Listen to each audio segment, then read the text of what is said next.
ప్రభు అయిన యేసు క్రీస్తు నామంలో మీ అందరికి వందనములు. హల్లెలూయా, హల్లెలూయా. మనము వాక్యంలోకి వెళ్దాము. లోకాసు వార్త 1వ అధ్యాయము 26 నుంచి 32 వచనాల వరకు మనం ఈరోజు ధ్యానిద్దాము. 6వ నెలలో గాబ్రియేలును దేవదూత గలిలయలోను నజరేతను ఊరిలో 6వ నెలలో గాబ్రియేలును దేవదూత గలిలయలోని నజరేతను ఊరిలో దావీదు వంశస్థుడైన యేసేపును ఒక పురుషునికి ప్రదానము చేయబడిన దావీదు వంశస్థుడైన యేసేపునకు ఒక పురుషునికి ప్రదానము చేయబడిన కన్యక యొద్దకు దేవుని చేత పంపబడెను. ఆ కన్యక పేరు మరియా. ఆ కన్యక పేరు మరియా. ఆ దూత లోపలికి వచ్చి ఆమెను చూచి దయాప్రాప్తురాలా నీకు శుభము, ప్రభువు నీకు తోడై ఉన్నాడని చెప్పెను. ఆమె ఆ మాటకు బహుగా తొందరపడి ఈ శుభవచనము ఏమిటో ఆలోచించుకొనుచుండగా దూత మరియా భయపడకుము, దేవుని వలన నీవు కృప పొందితివి, ఇదిగో నీవు గర్భము ధరించి కుమారుని కని ఆయనకు యేసు అని పేరు పెట్టెదవు. ఆయన గొప్పవాడై సర్వోన్నతిని కుమారుడు అనబడును. ప్రభువైన దేవుడు ఆయన తండ్రి అయిన దావీదు సింహాసనమును ఆయనకిచ్చను. హల్లెలూయా. దేవుడు ఈ వాక్ ద్వారా మనలందరితో మాట్లాడినగాక ఆమేన్. ఇక్కడ మనము 6వ నెలలో గాబ్రియేలు దూత ఎవరి దగ్గరకు వచ్చింది? యేసేపునకు ప్రదానము చేయబడిన ఒక కన్యక దగ్గరకు వచ్చింది.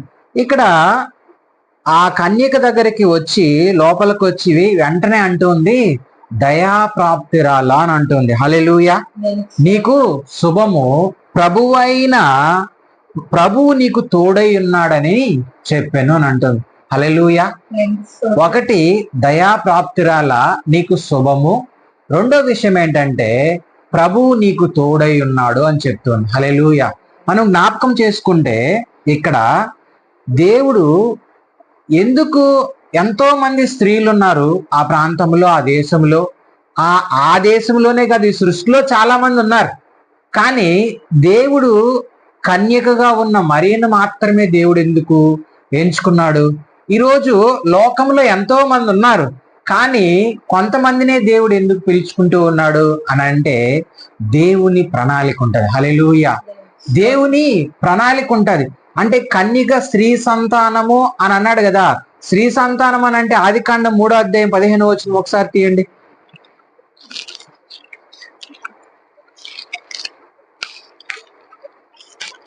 మరియు నీకును స్త్రీకిని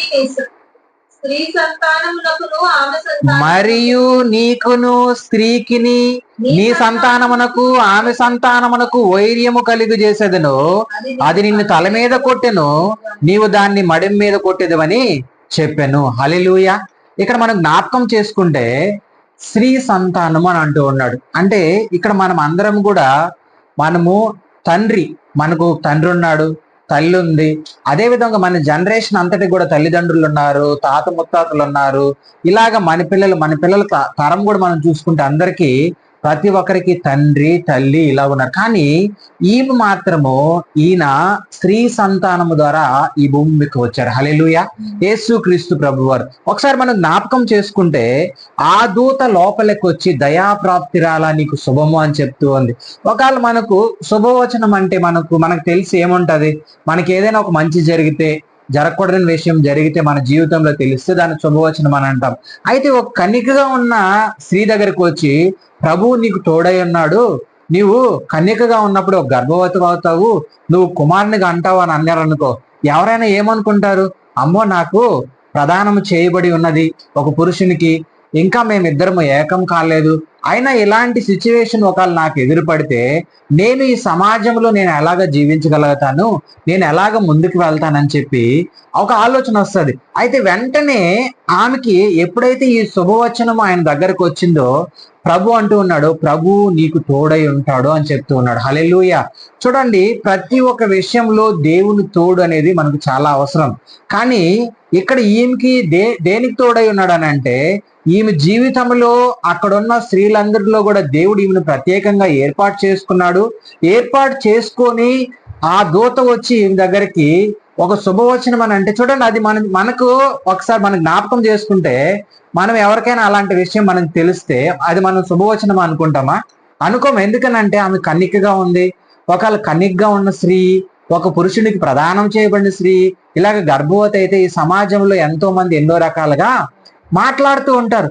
అయ్యో ఇలాగా ఏంటి, ప్రదానం చేయబడింది, ఇంతవరకు వాళ్ళిద్దరు ఏకము కాక మునిపే ఏమైంది, ఆమె గర్భం ధరించి ఉంది, ఈమె ఫలానా ఇలాగా ఇలాంటి మనిషి అలాంటి మనిషి అని రకరకాలుగా అనేక మాటలు, చూటుపోటు మాటలు ఈ సమాజంలో ఎదురవుతాయనని ఆమెకి ఒక భయం అనేది ఉంది. కానీ ఇక్కడ అంటూ ఉన్నాడు, ప్రభువు నీకు తోడై ఉన్నాడు అని చెప్తుంది. హల్లెలూయా.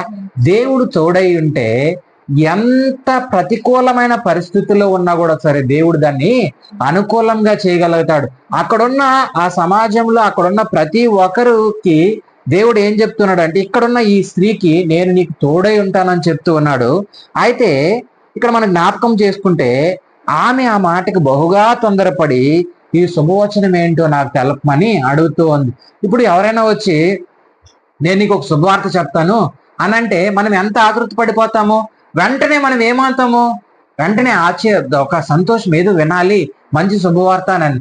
కానీ ఈమెకు చెప్పిన శుభవార్త మాత్రము అంటే అది మనకు వినేదానికి కూడా ఎలాగుంది, ఇది చాలా విచిత్రంగా ఉంది. ఏంటి, నేను కన్యకగా ఉన్నాను, నేను ఎలా గర్భవతిని అవుతాను, నేను పురుషుని ఎరగని స్త్రీని కదా, ఎలాగ నా జీవితంలోనంటే దేవుని పరిశుద్ధాత్మ ఆమెను కమ్ముకున్నప్పుడు ఆమె ఏమైంది, గర్భమును ధరించింది. హల్లెలూయా.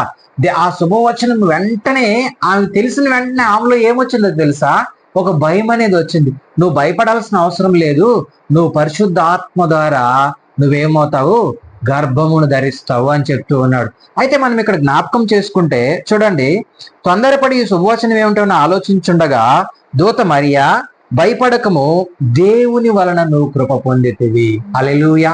చూడండి ఎంత గొప్ప భాగ్యమో, ఈమెకి దేవుని శుభవచనం వచ్చింది, అదేవిధంగా దేవుని తోడుంటాడని చెప్తూ ఉన్నాడు. ఇంకొక మాట, ఆమెలో భయం కలిగినప్పుడు నువ్వు భయపడాల్సిన అవసరం లేదు, దేవుని కృపను నువ్వు పొందుకొని ఉన్నావు అని చెప్తూ ఉన్నాడు. హల్లెలూయా. ఈ కృప అంటే చూడండి, ఈ కృప, దేవుని కృప ఎలాగో తెలుసా, ఈరోజు మనమలని ఈరోజు రక్షించి ఉన్నది. మనల్ని ఈరోజు ఇజ్రాయెల్ ప్రజల్ని 430 సంవత్సరాల బానిసత్వంలో నుంచి ఆయన కృప అంటే ఆయన కనికరం చెప్పినే వాళ్ళందరినీ కూడా ఆ చెర నుంచి విడిపించింది. ఈ రోజు లోకం అనే చెర నుంచి మనమల్ని విడిపించుట కొరకు దేవుడు ఈ శుభవచనమును, ఈ శుభవార్తను మరియ దగ్గరికి దేవదూత ద్వారా తీసుకొని వచ్చాడు. హల్లెలూయా. అయితే ఈ లోక కళ్యాణం కొరకు ఆమె గర్భమును ధరించి ఒక స్త్రీ, అది ఎలాగా, పరిశుద్ధాత్మ ద్వారా ఆమె ఏమైంది, గర్భవతి అయిందని చెప్పి ఇక్కడ వాక్య లేఖనాలు చెప్తూ ఉన్నాయి. అయితే దేవుని వలన నువ్వేమై ఉన్నావు, కృప పొంది ఉన్నావు అని చెప్తూ ఉన్నాడు. హల్లెలూయా. చూడండి, ఆ ప్రదేశంలో ఎంతో మంది ఉన్నారు, కానీ ఆమె ఒక్కదానినే దేవుడు ఎంచుకున్నాడు. అందుకే ఆమె కృప పొందింది అని చెప్తున్నాడు. నువ్వు దేవుని కృపను నువ్వు పొందుకొని ఉన్నావు. ఆయన కృప, ఆయన కనికరం ఉంటే ఖచ్చితంగా నువ్వు ఏమవుతావు. ఒకళ్ళు చూడండి, ఎంతో ఈ లోకానికి రక్షించే రక్షకుడికి తల్లిగా ఉందంటే ఎంతో గొప్ప ధన్యత కదా, దేవుడు ఆమెకి ఇచ్చిన కృప అలాంటిది. ఈరోజు చూడండి, ఎంతో మందికి లేని ధన్యత నీకు నాకు ఇచ్చాడంటే దేవుడు, నువ్వు ఆయన కృపను పొందుకొని ఉన్నావని అర్థం. ఈరోజు మనం ఈ సృష్టిలో ఎంతో మంది ఉన్నారు, కానీ సత్యమును తెలియని వారు చాలా మంది ఉన్నారు. అయితే సత్యమును తెలిసి కూడా సత్యములో నడవని వారు కూడా చాలా మంది ఈ రోజు ఉన్నారు. అయితే మనం ఇక్కడ జ్ఞాపకం చేసుకుంటే చూడండి, ఇదిగో నువ్వు గర్భము ధరించి కుమారుని కని ఆయనను యేసు అని పేరు పెట్టదు అని అంటున్నాడు. హల్లెలూయా. యేసు అని పేరుకు అర్థం ఏంటి, రక్షకుడు అని అర్థం. హల్లెలూయా. ఈ రక్షకుడు ఏం చేస్తాడనంటే చూడండి, మనమలని ఈ లోకములో నుంచి ఆయన మనమల్ని తప్పించేదానికి వచ్చాడు. ఎక్కడి నుంచి తప్పించేదానికి వచ్చాడు అంటే పాపము నుంచి, ఉగ్రత నుంచి, ఈ లోకం అనే చీకటి నుంచి మనలందరినీ కూడా మన జీవితంలో వెలుగును నింపుటకు యేసు క్రీస్తు ప్రభువారు ఆయన కన్యక గర్భమందు ఈ లోకంలో జన్మించడం అనేది జరిగింది. ఇక్కడ మనం జ్ఞాపకం చేసుకుంటే నువ్వు కుమారునికి ఆయన యేసు అని పేరు పెట్టదు అని అంటూ ఉన్నారు. హల్లెలూయా. మనం జ్ఞాపకం చేసుకుంటే ఈ యేసు, ఈ రక్షకుడు ఈ లోకంలో మనము ఎంతో మంది మనకు రక్షకులుగా ఉన్నారు. కానీ ఈ రక్షకులందరూ మనల్ని ఏం చేయలేరని అంటే ఈ సృష్టిలో ఉన్న ప్రతి ఒక్క పాపము నుంచి మనకు విడుదలని ఇవ్వలేరు. లోకంలో ఇప్పుడు చూడండి, ఒక కుటుంబం ఉంది. కుటుంబంలో యజమానుడు ఏం చేస్తాడు? కుటుంబాన్ని అంతా చాలా జాగ్రత్తగా ఏం చేస్తాడు? ప్రొటెక్ట్ చేసుకుంటూ అదే విధముగా ఆ కుటుంబాన్ని అంతా ముందుకు తీసుకెళ్ళిపోతూ ఉంటాడు. ఎందుకనంటే ఒక పెద్దగా ఉన్నవారు కావచ్చు, లేకపోతే ఆ కుటుంబంలో పెద్ద కుమారుడు కావచ్చు, ఆ కుటుంబాన్ని ఏం చేస్తుంది అంటే ఒక రక్షణ కవచం లాగా ఉండి వాళ్ళందరినీ ముందుకు నడిపిస్తూ ఉంటాడు. అయితే అదే విధముగా మన దేశం కావచ్చు, రాష్ట్రం కావచ్చు, చాలా ప్రాంతాల్లో ఉండే మన పోలీస్ వ్యవస్థ కావచ్చు, అదే విధంగా సైనికులు కావచ్చు, ఇలాగ దేశంను కాపాడుటకు, రాష్ట్రం రక్షించుటకు, ఇలాగా విలేజెస్ కావచ్చు, మండలాలు కావచ్చు, ఇలా ప్రతి ప్రాంతంలో కొంతమంది పోలీసులు ఉంటూ ఉంటారు. ఎందుకనంటే వీళ్ళు ప్రజలను దొంగల దగ్గర నుంచి కాపాడు కొరకు, అర్హత జరుపుకుంటూ కాపాడు కొరకు, సైనికులు ఇతర దేశాల నుంచి, పాకిస్తాన్ నుంచి, ఇలాగా కొన్ని దేశాల నుంచి మన ఉగ్రవాదులు రాకుండా వీళ్ళు ఏం చేస్తున్నారంటే రక్షణ కవచముగా మన దేశం కొంటూ ఉన్నారు. అయితే వీళ్ళందరూ ఏం చేయలేరని అంటే మన ప్రాణము నుంచి, మన పాపము నుంచి మనల్ని తప్పించలేరు. హల్లెలూయా. అయితే ఒక ఆయన మాత్రమే తప్పించగలరు. ఆయనే కన్యక గర్భమునందు పుట్టిన నజరేయుడైన యేసు క్రీస్తు ప్రభువారు మాత్రమే మన పాపములను క్షమించగలిగిన దేవుడు, మన పాపముల నుంచి తప్పించగలిగిన దేవుడు, చీకటి నుంచి మనల్ని ఆశ్చర్యకరమైన వెలుగులోకి నడిపించగలిగిన దేవుడు ఒక్కడే. ఆయన ఒక్కడే మనల్ని ఏం చేయగలుగుతాడంటే పాపము నుంచి తప్పించగలుగుతాడు. హల్లెలూయా. చూడండి, మత్తయి సువార్తలో 1:21 అనుకుంటాను. చూడండి, 1వ అధ్యాయము.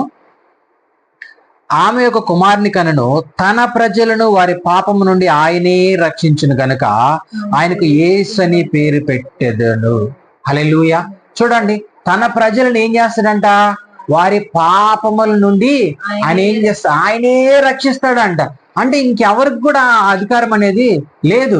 ఎవరికి కూడా దేవుడు అధికారం అనేది, తండ్రి తన కుమారుడికి మాత్రమే అధికారం అనేది ఇచ్చాడు. అయితే మనము ఈ అధికారము దేవుడు కొంతమంది ప్రవక్తలకు ఇచ్చాడు అనంటే రక్షించేది కాదు, వాళ్ళని సరైన మార్గంలో నడిపించాలనే ఉద్దేశంతో ఎంతో మంది ప్రవక్తలను, రాజులను, న్యాయాధిపతులను దేవుడు ఏం చేశాడు? ముందుగానే పంపించాడు. కానీ అది ఆ పాపం అనేది పరిహారం జరగాలనంటే కన్యసుతుడుగానే ఈ లోకంలోకి ఆయన శరీరధారిగా, కృపాసత్య సంపూర్ణుడుగా మన మధ్యలోకి వచ్చి నివసించాలి. ఎప్పుడైతే ఆయన మన మధ్యలోకి వస్తాడు ఈ లోకంలోనికి, ఈ లోకంలో ఉన్న చీకటి పోవాలన్నా, ఈ లోకంలో నుంచి పాపం నుంచి మనల్ని రక్షించాలన్నా ఆయన పరిశుద్ధుడుగా ఈ భూమి పైన పుట్టాలి. హల్లెలూయా.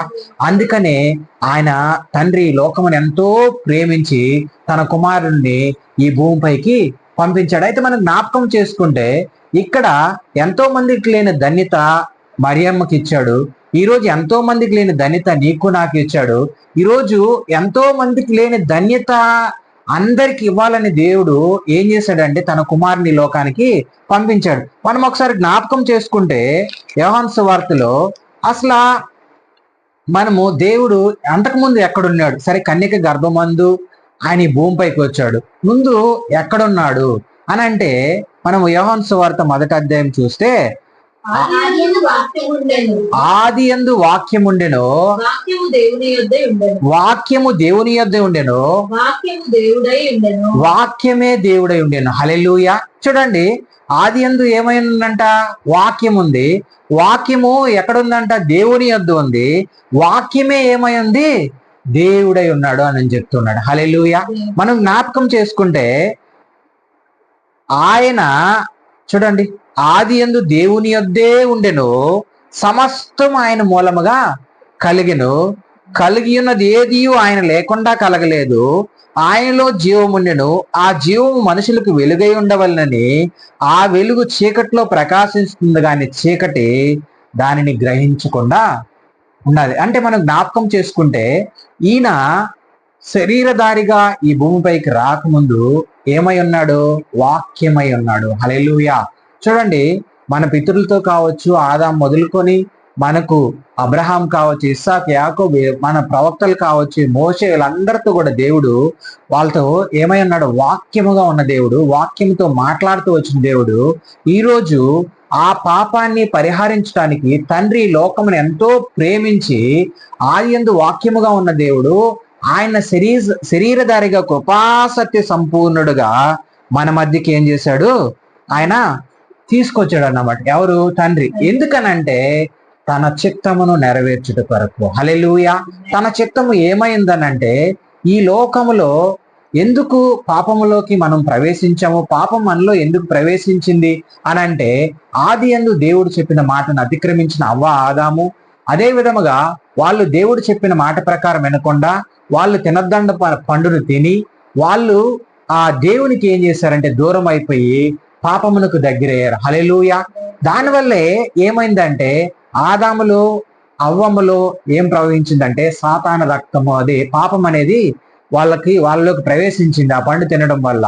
అందుకే వాళ్ళు దేవుడి మాటను అతిక్రమించి సాతాన మాటను విని దేవునికి దూరం అయిపోయి అది అలాగా ఆ పాపం అనేది అక్కడి నుంచి సంక్రమిస్తూ తరము వెంబడి తరము, తరము వెంబడి తరము ఇలా ముందుకు వస్తూ ఉన్నప్పుడు కానీ మనం జ్ఞాపకం చేసుకుంటే కానీ ఈ పాపమునకు పరిహారము ఎవరంటే నజరేయుడైన యేసు క్రీస్తు ప్రభువారు. హల్లెలూయా. ఈ పాపమునకే ఇంకోటి ఏంటో తెలుసా? దీన్ని చీకటి అని అంటూ ఉన్నాం. హల్లెలూయా. ఈ చీకట్లో నుంచి మనల్ని ఆయన వెలుగులోనికి నడిపించుట కొరకు ఆయన శరీరధారిగా ఈ లోకంలోనికి వచ్చాడు. ఆయనలో ఏముందంట? ఆయనలో జీవముండెను, ఆ జీవం మనుషులకు ఏమైంది? వెలుగై ఉండెను అంటూ ఉన్నాడు. హల్లెలూయా. ఆయన రక్షకుడుగా కన్యక గర్భమందు జన్మించి ఆయన ఎందుకు వచ్చాడు? ఆయనలో ఏముంది? జీవం ఉందంట. ఆ జీవం ఏం చేస్తుందంటే మనకు వెలుగై ఉంటుందని చెప్తూ ఉన్నాడు. హల్లెలూయా. ఈరోజు మనం జ్ఞాపకం చేసుకుంటే మన జీవితంలో చీకట్లో ఉన్న మనకు ఆయన వెలుగునివ్వటానికి ఆయన రక్షకుడుగా ఈ లోకంలోనికి వచ్చాడు. ఆ రక్షకుడు మనల్ని ప్రతి పాపము నుంచి విడిపించుట కొరకు, ప్రతి ఉగ్రత నుంచి మనం విడిపించుట కొరకు, ఈ లోకమనే శాపము, ఈ లోకమనే దుష్టత్వము నుంచి మనల్ని విడిపించుట కొరకు ఆయన ఈ లోకంలోనికి వెలుగుగా వచ్చాడు.